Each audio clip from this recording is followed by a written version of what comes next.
에베소서 6장 5절부터 9절의 말씀 다 찾으신 줄 알고 한 목소리를 함께 봉독하여 올리도록 하겠습니다. 종들아 두려워 말고 떨며 성실한 마음으로 육체의 상전에게 순종하기를 그리스도께 하듯 하라. 눈가림만 하여 사람을 기쁘게 하는 자세로 하지 말고 그리스도의 종들처럼 마음으로 하나님의 뜻을 행하고 기쁜 마음으로 섬기기를 주께 하듯 하고 사람들에게 하듯 하지 말라. 이는 각 사람이 무슨 선을 행하든지 종이나 자유인이나 주께로부터 그대로 받을 줄을 알미라. 상전들아 너희도 그들에게 이와 같이 하고 위험을 그치라. 이는 그들과 너희의 상들이 하늘에 계시고 그에게는 사람을 외모로 취하는 일이 없는 줄 너희가 알미라. 아멘. 자, 오늘은 종들아 상전들아라는 말씀을 가지고 함께 은혜를 나누도록 하겠습니다. 자, 여러분들 우리가 지금 현재 계속 반복적으로 말씀을 하고 있는 것이 무엇입니까? 하나님께서 우리들에게 요구하시는 것이 바로 성령의 충만한 삶을 살아가라는 그와 같은 모토 안에서 지금 세부적으로 성령의 충만한 자의 삶을 사는 것이 과연 어떤 것이 성령의 충만한 자의 삶을 사는 것인지에 대해서 지금 사도는 쭉 나열을 하고 있어요. 자, 그러면 그 첫 번째가 뭐였었습니까? 너희들은 성령에 충만하라, 술 취하지 말라라고 이야기를 하면서 제일 먼저 나왔던 것이 뭐예요? 바로 부부의 관계였었죠. 그렇죠? 그 부부의 관계에서 서로 피차 복종하라라고 얘기를 했습니다. 자, 두 번째 뭐였었습니까? 부모와 자녀의 관계에서 서로 복종하라라는 그와 같은 내용이었었습니다. 그리고 이제 마지막 세 번째로 종들과 상전들에 관하여서 서로 피차 복종하라라고 이야기를 하고 계시는 것입니다. 그러니까 제가 지난주 주일날 말씀드렸던 것처럼 여러분들 신앙생활이라는 것은 여러분들 우리들의 삶 가운데서 어떤 특정한 장소, 어떤 특정한 환경에서만 우리가 신앙생활을 하는 것이 아니라 우리의 인생, 우리의 삶 가운데 있어서 그처럼 신앙생활의 모토가 나와야 된다는 거예요. 그러면 그 성령 충만한 자의 삶은 하나님이 모여있는 이 예배당 안에서만 우리가 이루어지는 것이 아니라 우리가 지금 서 있는 이 삶의 현장 가운데 있어서 여러분들 이 말씀이 거기에서 이루어져야 된다는 것이에요. 마치 직장과 내가 서 있는 내 산업과 그리고 내가 만나는 모든 사람들, 그 사람들 속에서 마치 남편이 그 아내를 사랑하듯이 아내가 그 남편을 복종하듯이 그렇게 상대에 대해서 서로 복종하는 자세, 서로 나보다 남을 더 낮게 여겨주는 그와 같은 자세로 서로 복종하라고 얘기를 합니다. 또한 부모와 자녀의 관계처럼 이 세상 가운데 있어서 그 자녀를 양육하고 훈육을 하는데 우리의 혈기와 우리의 지식으로 하는 것이 아니라 하나님께서 우리들에게 주신 그 지혜와 지식으로 이 세상 가운데 그처럼 지혜로운 자로 살아가라라고 얘기를 합니다. 자, 이번에 우리가 이제 함께 은혜 나눌 이 세 번째 말씀은 종들아 상전들아예요. 자, 이 종들아 상전들아도 마찬가지입니다. 우리들의 삶 가운데에서 결론부터 여러분들에게 말씀드린다면 아무리 악한 주인이라 할지라도 때로는 아무리 선한 주인이라 할지라도 그들이 우리들에게 요구하는 그 요구사항에 대해서 그게 합리적이든 불합리적이든 그거에 상관하지 말고 복종하라라고 얘기를 합니다. 그러면 왜 복종을 하라라고 얘기를 하는지에 대해서 우리들이 이제 말씀을 함께 은혜를 나누면 되겠죠. 그래서 신앙생활이라는 것은 여러분들 제가 주일날 말씀드렸던 것처럼 우리가 하나님의 예배당에서 정해진 시간에 정해진 날에 여기 와서 하나님 앞에 찬양하고 경배하고 하나님의 이름을 부르짖는 것, 이게 신앙생활이 아니다라고 얘기를 드렸습니다. 그러니까 대부분 많은 그리스도인들이 착각을 하고 있는 거예요. 내가 지금 신앙생활을 나는 신앙이다라고 얘기하면서 살아가는데 여러분들 그 신앙이 나는 하나님 앞에서 다 했다라고 얘기를 하는데 그러면 다 한 것이 무엇이냐라고 물어봤었을 때 대부분 한다는 말이 나는 10에 11조도 드렸으며 하나님 앞에 감사헌금도 드렸으며 나는 날마다 기도를 하였고 나는 날마다 하나님의 이름을 부르시면서 찬송을 했다라고 얘기를 합니다. 그럼 가만 보면은 여러분들 그게 다 어디에서 이루어진 거예요? 그의 삶이 그가 살아있는 가정에서, 사회에서, 직장에서 여러분들 그것이 이루어진다면, 그렇게 이루어졌다면 여러분들 그러면서도 나는 한 것이 없다라고 얘기한다면 참 그 자가 복되고 성령에 충만한 자의 삶을 살고 있는 자겠죠. 그런데 대부분 사람들이 수요일날, 주일날 그때 와서 하나님 앞에 예배드리고 돌아서서 가는 것이 그게 나의 신앙의 전부다라고 생각을 하더라는 것이에요. 아닙니다, 여러분들. 우리가 밥을 먹고 잠을 자는 것은 여러분들 잠을 왜 자요? 아니 아까운 시간이잖아요. 아니 성경에서는 우리들에게 뭐라고 말씀하셨어요? 너희가 장수하면 강건하면 70이요 장수하면 80이래요. 내 나이가 지금 몇 살인데? 응? 내 나이가 몇 살인데? 이제 불과 내가 기껏 살아봐야 될 인생이 20년도 안 남았네? 10년도 안 남았네? 지금 이제 잠잘 틈이 어디 있어요, 여러분들? 이 시간이 너무나도 아까운데. 그렇죠? 그런데 이 육신은 처음마다 다 잠을 잔단 말이에요. 왜 자는 거예요? 그 다음을 위해서. 그 다음의 아름다움을 위해서 우리는 휴식을 취하잖아요. 그 휴식을 취함으로 인해서 우리들은 우리 안에서 에너지를 축적하는 거예요. 그 에너지를 가지고 그 다음 날을 우리는 살아가는 것입니다. 우리가 밥을 먹는 이유도 우리가 활동하기 위해서 밥을 먹는 거잖아요. 먹고 난 다음에 화장실 가서 똥 싸려고 밥 먹습니까? 그런 사람은 없지 않습니까? 그렇죠. 적어도 내가 아침밥을 먹고 오늘 하루 일과 속에서 내가 어떠한 일들을 해 나갈 것이다라고 생각을 하기 때문에 그 일을 하기 위해서는 내가 지금 뭐 하면 안 돼요. 배가 고파 있으면 안 돼요. 그러면 힘이 없으니까 일을 할 수가 없단 말이에요. 그래서 우리는 밥을 먹잖아요. 그렇죠? 그 밥을 먹음으로 인해서 내가 계획했던 거, 내가 생각했던 거 그런 것들을 이루어 나가듯이 여러분들 신앙인들의 자세도 마찬가지입니다.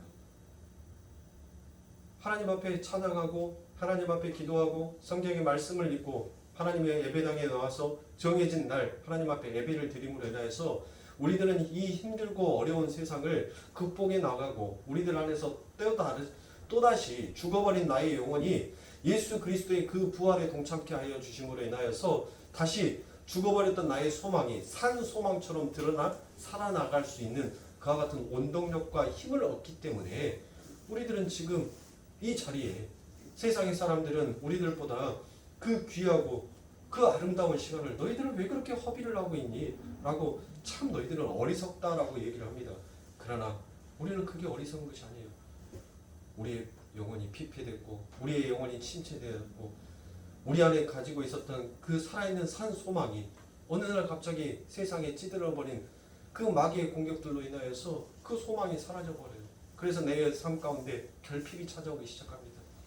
그래서 세상 가운데서 그 결핍을 메우기 위해서 아둥바둥 뛰어보지만 결코 그 결핍은 메워지지 않냐고 채워지지가 않더란 것이에요. 그래서 내 삶 가운데 기쁨도 없고 소망도 없고 희망도 없고 아무것도 바랄 것이 없는 좌절되고 우울한 삶 가운데 그의 하나님의 이름을 불러지었더니 내 마음 가운데 다시 무엇인가 파도치면서 용솟음치게 되더란 것이에요. 고여있는 물은 썩습니다. 그러나 흐르는 물은 절대로 썩지 않냐는 것입니다. 우리 하나님께서는 우리들의 삶 가운데 있어서 여러분들 물은 제가 예전에도 말씀드렸던 것처럼 물은 장애물이 있다라고 해서 그 자리에 멈추질 않습니다. 그 장애물과 함께 한 몸이 되어서 부딪히고 그 물은 계속적으로 흘러가는 거예요.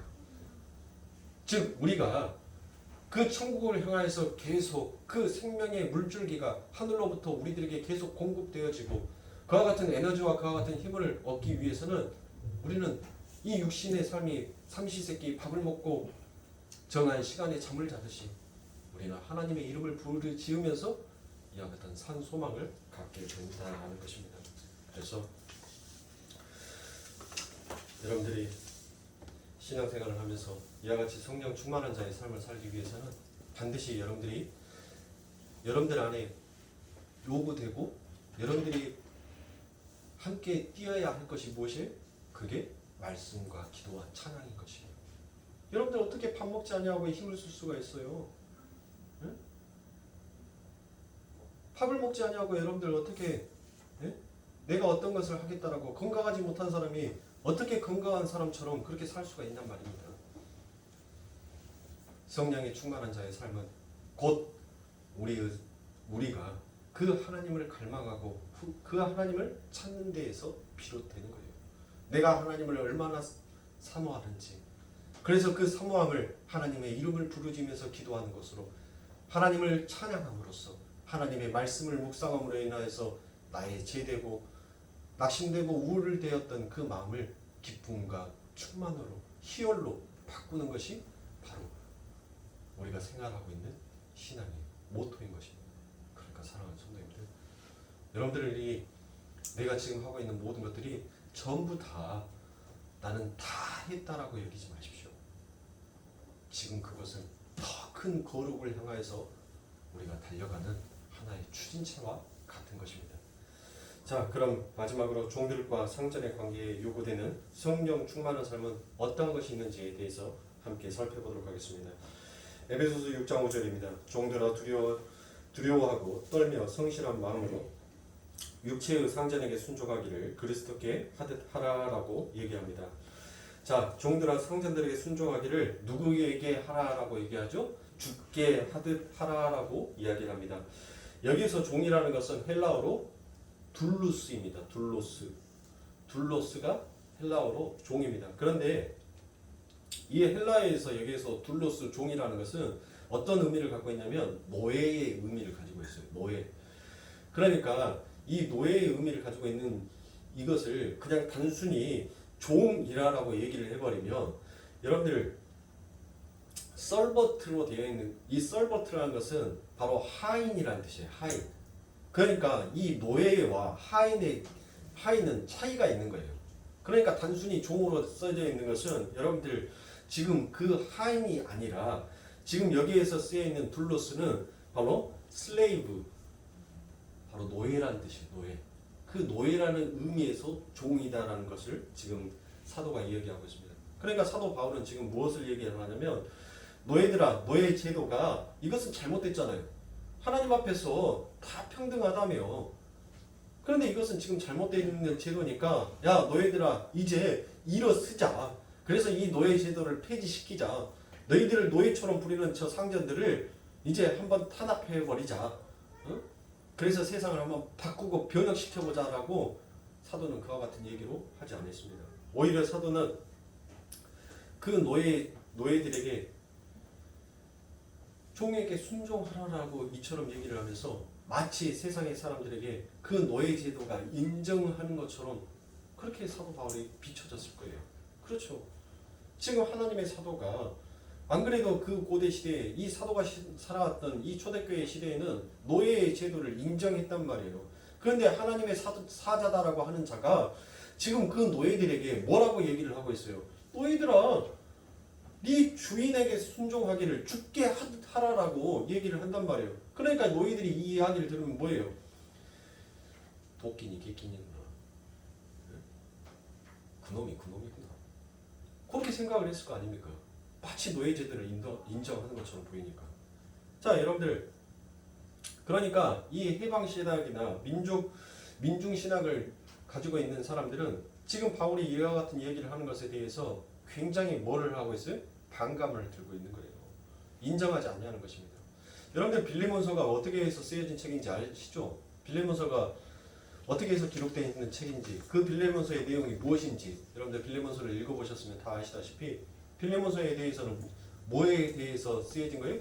그 오네시모에 대해서 쓰여진 책이지 않습니까? 이 사도 바울이 감옥에서 누구를 만나요? 이 오네시모를 만나요. 이 오네시모가 어떻게 들어오죠? 그 감옥에, 사도가 있었던 그 감옥에. 이게 주인의 것을 지 것처럼 챙겨가지고 도망가요. 잡히면 죽습니다. 그런데 그 주인이 지금 뭐를 베풀어 준 거예요?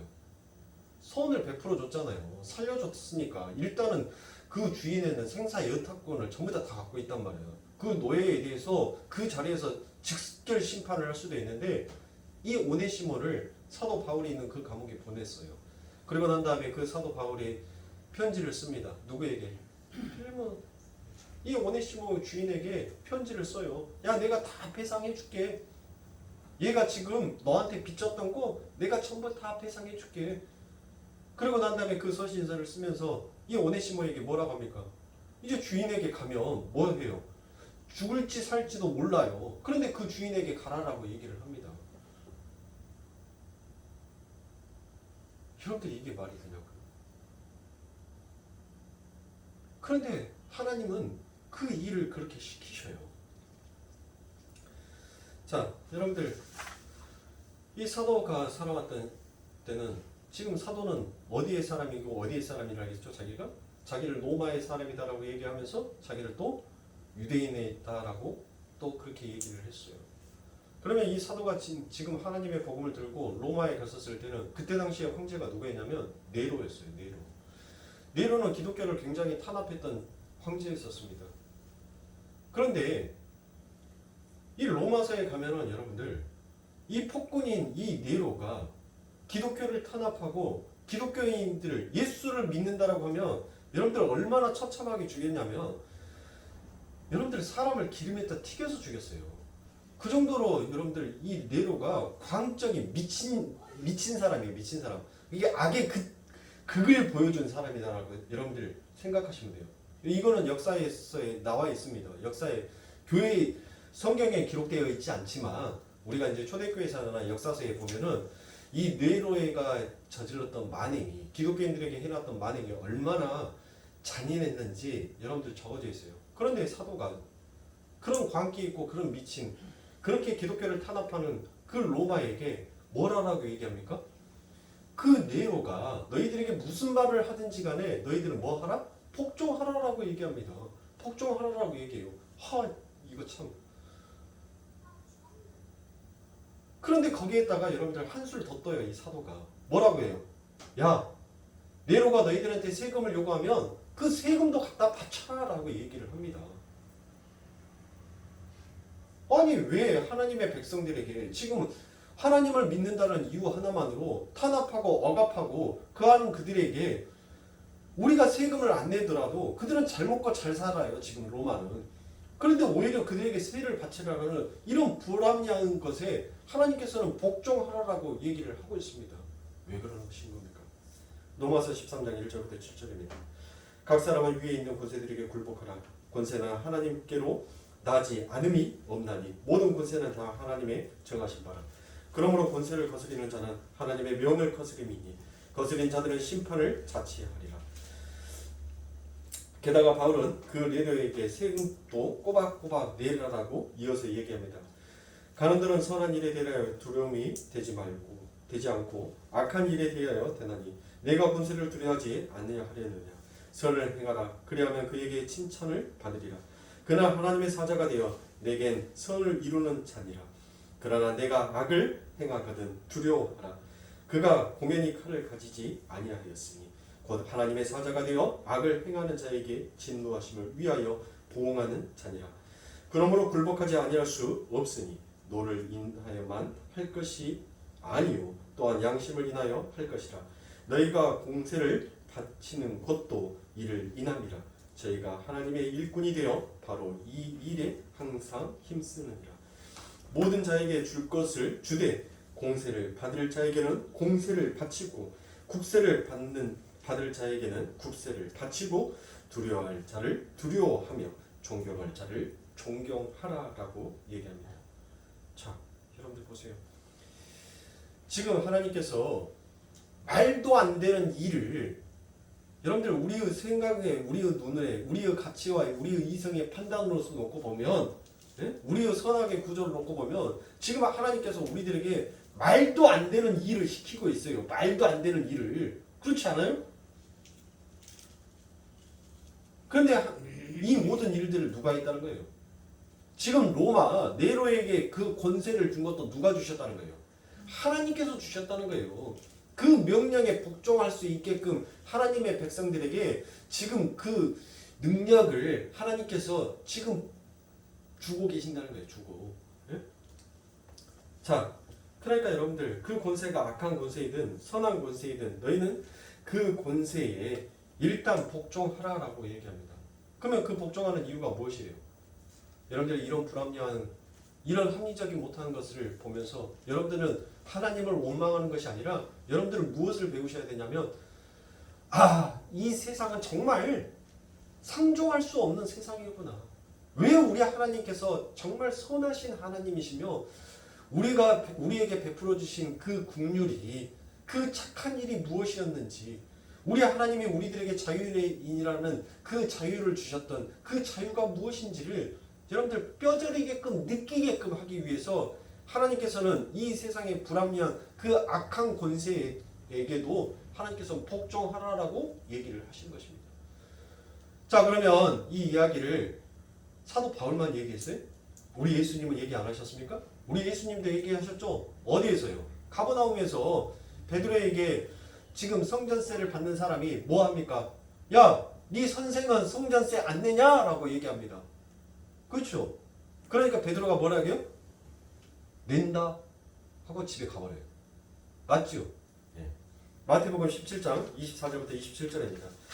가버나움에 이르니 반세기를 받는 자들이 베드로에게 나와 가로되 너희 선생이 반세기를 내지 아니하느냐 가로되 내신다 하고 집에 들어가니 예수님께서 먼저 가라사대 시몬아 내 생각은 어떠하뇨 세상 임금들이 누구의 관세와 정세를 받느냐 자기 아들에게냐 타인에게냐 베드로가 가로되 타인에게니이다. 예수께서 가라사대 그리하면 아들들은 세를 면하리라. 그러나 우리가 저희로 옳게 하지 않기 위하여 내가 바다에 가서 낚시를 던져 먼저 오르는 고기를 가져 입을 열면 돈 한 세겔을 얻을 것이니 가져다가 나와 너를 위하여 주라 하시니라 라고 되어 있습니다. 자, 여러분들 여기에서 반세겔이다 라고 되어 있는 것이 무엇이냐면 디드라크마예요. 디드라크마는 도대체 뭐야? 또 반세겔은 그래 1,000원에서 반이면 500원이라는 그 뜻인 것 같은데 디드라크마라고 말하니까 이건 또 무슨 말이야? 그러니까 두 드라크마라는 것을 말하는 거야. 그러니까 굉장히 작은 돈을 얘기를 하는 거겠죠. 그러면 여러분들 이 반세겔을 언제 드리게 되었나요? 반세겔을 느닷없이 예수님이 오셨을 때 이 환쟁이들이 야 너희들 반세겔 내려면 나한테 환자네 라고 예수님 당시에 느닷없이 푹 하고 들어서서 그렇게 받았나요? 아니죠. 언제부터 이 반세겔을 받기 시작했어요? 이 반세겔의 의미가 무엇인가요, 여러분들? 이 반세겔은 여러분들 이스라엘 백성들이 출애굽했었을 때 여러분들 그 이스라엘 백성들에서 출애굽해가지고 그들이 여러분들 살아났죠. 살아났어요. 살아나가지고 난 다음에 하나님 앞에 뭐를 바쳐요? 자기의 생명에 대한 속전세를 바치는 거예요. 그 출애굽하고 난 다음에 인구 조사를 하는데 그 남자의 개수, 남자들만이 여러분들 그 하나님 앞에 세를 바쳐요. 속전세를 바치는 것이 그게 바로 반세겔인 거예요. 그래서 그 이후로부터 시작해서 매년 봄 6월절이 되면 모든 유대인들의 남자들은 전부 다 그 성전에 올라가서 그 환쟁이한테 돈을 바꿔가지고 그 반세겔을 성전의 성전세로 내게 된 것이에요. 지금 예수님께서 그 이야기를 하는 거예요. 자, 그 세금을 내기 위해서 그 자가 어디에 앉아 있느냐라고 얘기를 하는 것입니다. 어디에 앉아 있느냐? 자기가 앉아 있어야 될 그 자리에 앉아 있느냐라고 물어보죠. 그러니까 거기 앉아 있는 거예요, 그 사람이. 그러면 그 사람이 거기 앉아 있는 것이 옳은 것이니까 그러면 바꿔다가 내라라고 얘기를 하는 거예요. 내라라고. 그런데 여러분들 보세요.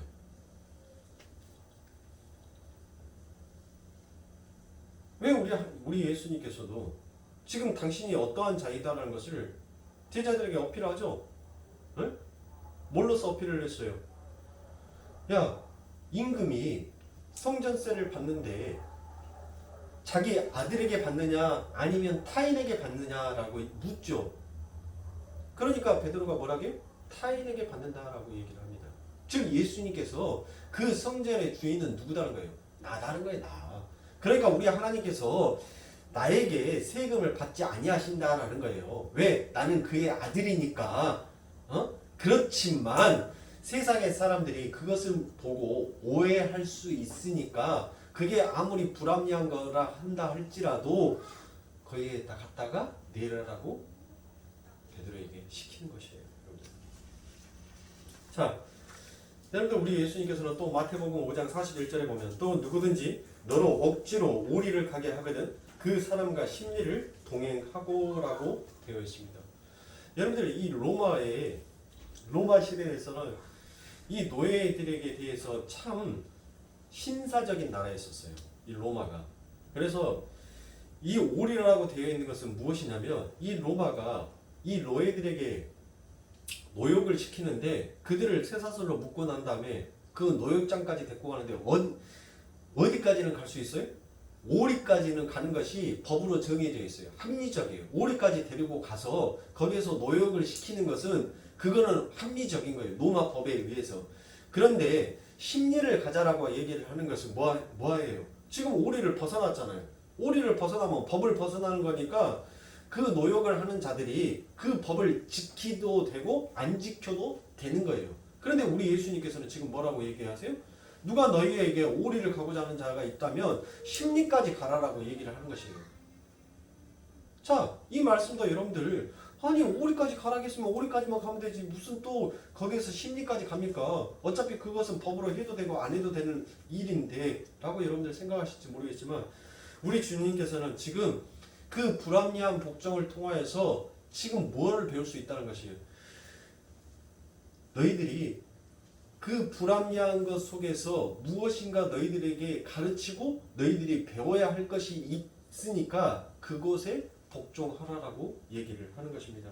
그런데 주님은 그 로마에 억지로 오리를 데려가서 부역을 시킬 때 심리까지나 가주라라고 얘기합니다. 마찬가지로 노예 제도는 잘못된 제도입니다. 그렇지만 하나님께서는 그 노예 제도를 통하여서 우리에게 좋은 것을 주실 수 있는 분이시니까 노예로 태어났거든 일단 그 직분에 충실하라는 것이 바로 사도 바울의 공고인 것입니다. 베드로도 똑같은 공고를 이야기합니다. 베드로전서 2장 13절부터 21절에 보면 인간이 세운 모든 제도를 주를 위하여 순복하되 혹은 위에 있는 왕이나 혹은 악행하는 자를 징벌하고 선행하는 자를 포장하기 위하여 그의 보낸 방백에게 하라. 곧 선행으로 어리석은 사람들의 무식한 말을 막으시는 것이라. 자유하나 그 자유로 악을 가리우는 데 쓰지 말고 오직 하나님의 종과 같이 하라. 무 사람을 공경하며 형제를 사랑하며 하나님을 두려워하며 왕을 공경하라. 사한들아 범사에 두려움으로 주인들에게 순복하되 선하고 관용하는 자들에게만 아니라 또한 까다로운 자들에게도 그리하라. 애매히 고난을 받아도 하나님을 생각함으로 슬픔을 참으며 이는 아름다우나 죄가 있어 매를 맞고 참으며 무슨 칭찬이 있으리요. 오직 선을 행함으로 고난을 받고 참으면 이는 하나님 앞에 아름다우니라. 이를 위하여 너희가 부르심을 입었으니 그리스도도 너희를 위하여 고난을 받으사 너희에게 본을 끼쳐 그 자취를 따라 오게 하려 하셨느니라라고 얘기합니다. 자, 베드로 사도도 그리스도인들에게 위의 권세에 순복하라라고 권면하면서 노예들에게 사도 바울과 똑같이 공고를 합니다. 그게 바로 18절의 말씀입니다. 착한 주인에게 뿐 아니라 까탈스러운 주인에게도 순복하라라고 강하게 얘기합니다. 왜 성경은 이렇게 불합리한 것들을 인정하라고 그리스도인들에게 요구하고 있는 것입니까? 그리스도인들의 삶에 있어서 진짜 중요한 것은 인간과 인간의 관계가 아니라 인간과 하나님의 관계가 있기 때문인 것입니다. 바로 우리 하나님께서 너희들에게 불합리한 일을 시키더라도 너희들은 그 말씀에 뭐 하는 것을 배워야 되는 거예요? 복종함을 배우기 위하여서 하나님께서는 인간의 악함을, 인간의 선함을 들어서 하나님께서는 서로 그 내용이 너희 마음에 선으로 오든 악으로 오든 무조건 복종하라라고 이야기하는 것입니다. 즉 우리가 이 땅에서 훈련한 것은 전부 다 아버지 하나님의 나라에 가서 그 하나님의 명령 앞에 순종하고 복종하기 위한 훈련과 연습의 장소인 것입니다. 그래서 하나님께서는 마치 이 성경 속에서 불합리한 것처럼 보이지만은 그 말씀에 대해서 순종하고 복종하라라고 얘기를 하는 것입니다. 노예와 하나님의 관계, 그리고 주인과 하나님의 관계, 즉 인간과 하나님의 관계, 수직적인 관계의 측면에서 볼 수 있는 시각을 가진다면 왜 성경이 이 노예 제도에 관해서 이렇게 관대한지를 여러분들은 아실 수 있습니다. 오늘 본문은 종들에게 공고하기를 너희가 너희 상전에게 복종하는 것을 주께 하듯 하라라고 합니다. 그리고 상전들에게는 또 너희가 종들을 대할 때 하늘 위에 너희 상전이 계신다는 것을 잊지 말고 그들을 대하라라고 이야기합니다. 그러니까 성경은 종들이나 상전들 모두 너희들은 각자가 너희들의 자리에서 하나님을 기쁘게 하는 삶을 살아야 하는데 초점이 있는 것이지 피지배자와 노예의 자리를 억울한 자리이고 지배자의 상전의 자리는 복 있는 자다라는 이와 같은 상급론으로 나누어서는 아니 된다는 것입니다. 고린도전서 7장 20절부터 24절에 보면 각 사람이 부르심을 받고 그 부르심을 그대로 지내요. 내가 종으로 있을 때의 부르심을 받았느냐 염려하지 말라. 그러나 자유할 수 있거든 차라리 사용하라. 주 안에서 부르심을 받은 자는 종이라도 주께 속한 자유자요. 또 이와 같이 자유자로 있을 때에 부르심을 받은 자는 그리스도의 종이니라. 너희는 값으로 사신 것이니 사람들의 종이 되지 말라. 형제들아 각각 부르심을 받아 그대로 하나님과 함께 거하라라고 얘기를 합니다. 자, 사도 바울이 종들에게 너희가 종으로 부르심을 받았느냐라고 묻죠. 그러면서 이어서 뭐라고 얘기합니까? 염려하지 말라라고 얘기합니다. 너희가 세상에서는 종이지만 주 안에서는 어떤 자다? 자유한 자다라고 얘기합니다. 그리스도인에게 있어서 세상의 신분과 계급은 그다지 중요한 것이 아닙니다. 왜 그렇습니까? 우리는 모두 그리스도 안에서 자유자이기 때문입니다. 다시 말해 성경은 인간관계의 어떤 상황이나 조건에 관심을 두지 말고 그 상황 속에서 하나님과의 바른 관계를 정립하고 훈련하고 연습하는데 열심히 매진함으로 해서 영원한 나라를 준비하라라고 요구하고 있는 것입니다. 성경의 관점은 우리에게서 주어진 그러한 이 땅에서 신분과 지위를 중요한 것으로 여기지 아니합니다.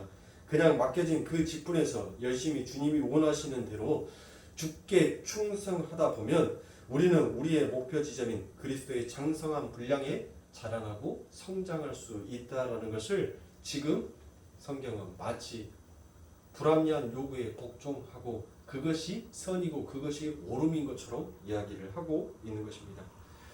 사랑하는 성도님들, 우리 하나님께서는 비록 우리가 고난과 역경 속에서 살고 있지만 오히려 그 고난은 우리 성도들에게 있어서 더 할 수 없는 유익으로 우리들의 삶에 다가온다는 것입니다. 하나님은 고난 속에서도 그 백성들을 끌어안고 계시는 분이십니다. 시편 119편 67절과 71절에 보면 고난 당하기 전에는 내가 그릇 행하였더니 이제는 주의 말씀을 지키나이다. 고난 당한 것이 내게 유익이라. 이로 인하여 내가 주의 율례를 배우게 되었나이다 라고 얘기합니다. 시편 84편 6절부터 7절에 보면 저희는 눈물 골짜기로 통행할 때 그곳으로 많은 샘무곳이 되게 하며 이른비도 은택을 입었나이다. 저희는 힘을 얻고 더 얻어 나아가 시온에서 하나님 앞에 각기 나타나리이다 라고 얘기합니다. 고린도후서 4장 16절부터 18절에 보면 그러므로 우리가 낙심하지 아니하노니 겉사람은 후피하나 우리의 속사람은 새롭도다. 우리의 잠시 받은 환난을 경한 것이 지극히 크고 영원한 영광에 중한 것을 우리에게 이루게 함이니까. 우리의 돌아보는 것은 보이는 것이 아니요 보이지 않는 것이니 보이는 것은 잠깐이요 보이지 아니하는 것은 영원함이니라라고 말씀을 하고 있습니다. 자, 여러분들 이처럼 성경에서는 우리들에게 주어져 있는 고난과 역경들은 전부 다 하나님께서 우리를 끌어안고 계시는, 그리고 하나님이 그 끌어안으심으로 하나님이 끌고 가시는 바로 유익한 삶이다라고 얘기합니다. 여러분들이 로마서 5장 3절에 나오는 말씀을 거의 다 외우시다시피 하시죠. 자, 로마서 5장 3절부터 4절에 보면 우리가 환난 중에도 즐거워하나니 이는 환난은 인내를, 인내는 연단을, 연단은 소망을 이룰 줄 알미라라고 얘기합니다. 자, 여러분들 보십시오. 우리들의 삶 가운데 있어서 비록 눈물 나고 여러분들 날마다 고통스러운 삶을 살아요. 그렇지만 그 뒤에는 반드시 뭐가 있다는 것이 소망이 있다라고 얘기합니다. 우리가 이 땅에서는 여러분들 나그네처럼 그렇게 날마다 여기저기 가면서 자꾸 손해보고 자꾸 바보 취급당하고 자꾸 외톨이가 되어요. 그렇게 살다 보니까 여러분들 내 삶이 외롭고 공고합니다. 그래서 자꾸 울어요. 그런데 여러분들 이 땅에서 흘렸던 그 눈물을 누가 훔쳐주신다고요? 누가 닦아주신다고요? 우리 하나님께서 닦아주신다라고 얘기합니다. 그래서 우리는 그 나라를 소망하고 그 나라를 바라보고 가는 것입니다. 여러분들이 이 세상에 있는 노래들을 들으면은 그 세상의 노래들로 인하여서 여러분들 그 지역이 생각이 납니다. 그 곳이 생각이 납니다. 외국 나가보신 분들은 아시겠지만 외국에 나가서 펄럭이는 태극기를 바라보면 눈시울이 붉어집니다. 가슴이 뭉클해집니다. 울려 퍼지는 아리랑 곡조가 나오면 왠지 모르게 뜨거운 눈물이 강줄기가 되어서 흘러내리곤 합니다. 사랑하는 성도님들, 우리들의 삶도 마찬가지예요. 우리가 이 세상 가운데 머나먼 타국과 같은 이곳에 이 세상에 지금 머물러 있지만 여러분들 이곳에서 그 하나님의 나라를 바라보면 내 안에 아직 뜨거운 피가 흐르고 있기에 그 나라를 생각하니까 가슴이 뭉클해지는 거예요. 그 나라를 생각하니까 그곳이 어떠한 곳인지 여러분들 생각나지 않습니까?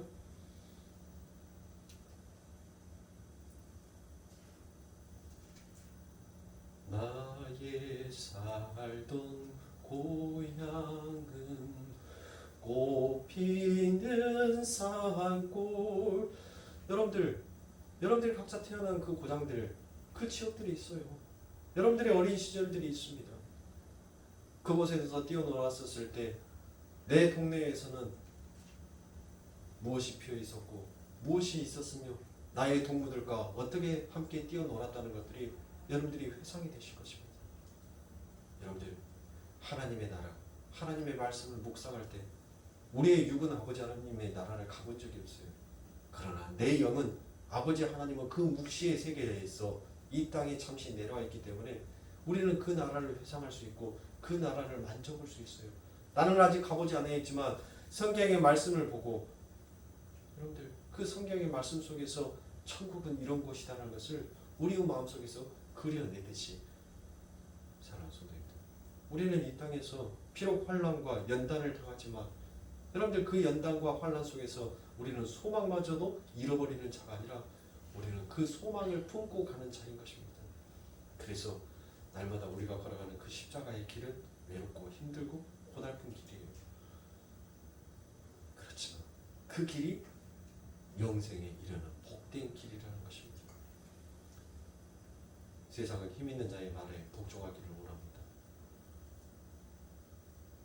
세상은 더 많이 가진 자의 말에 순종하기를 원합니다. 눈에 보여지는 것을 쫓아가는 자들은 여전히 연실, 자기 육체에 썩어질 것을 위해서 달려가게 되더라는 것입니다. 그래서 오늘 여러분들에게 말씀드렸던 새벽기도 때 여러분들과 함께 은혜 나눴던 그 갈라디아서 6장의 말씀처럼 우리가 무엇을 심든지 간에 심는 대로 거둔다라고 말씀을 하실 것입니다. 사랑하는 성도님들, 오늘 이 세상 가운데에서 이 세상의 마귀는 우리들을 여전히 육의 것을 심게 하는 그와 같은 자로 우리를 세워나갑니다. 우리를 자꾸 유혹해요. 그리고 그와 같은 명령들을 우리들에게 내립니다. 눈에 보이는 것들을 쫓아가는 우리들의 본토 아비였던 우리의 마귀의 그 아비의 말을 우리는 순종하고 복종하는 자처럼 여러분들 연실 그 길을 따라가고 있습니다. 그리고 그것을 끌어내려는 그 성령의 그 부르짖음을 우리는 외면하고 우리는 멸시할 때가 얼마나 많이 샀습니까? 지금 우리 하나님께서는 그것을 보라는 거예요. 너희의 아비가 바뀌었는데 왜 너희들은 그 너희들에게 불합리하다라고 생각하는 그 명령에 너희들은 어떻게 순종하고 따라가냐는 거예요. 지금 나는 너희들을 살리는 영으로 왔는데 내가 말하는 그 말에 대해서는 너희들은 복종하지 아니하며 왜 너희의 그 육체에 썩어질 것을 심으려고 너희들에게 요구하는 자의 말은 그렇게도 순종하면서 잘 따르자는 것입니다. 그게 우리의 본성인 거예요. 즉 하나님께서는 이 불합리한 명령에 복종하고 순종하라는 것은 우리의 모습을 그 속에서 발견하고 깨우치라는 것이에요.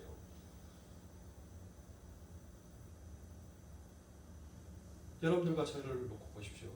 하나님의 말씀 속에서 우리가 하나님의 말씀에 순종하기를, 하나님의 말씀에 더 복종하기를 힘썼습니까? 아니면 나의 세상에 유익이 되고 나의 중심에 서가는 그와 같은 일들에 오히려 그게 남을 해하고 남에게 상처를 주고 남에게 아픔을 주는 일을 하더라도 우리는 서슴지 아니하고 그 길로 갔었습니까? 아마 후자일 때가 더 많았을 것입니다. 그러면서 그 속에서 항상 우리는 합리화를 합니다.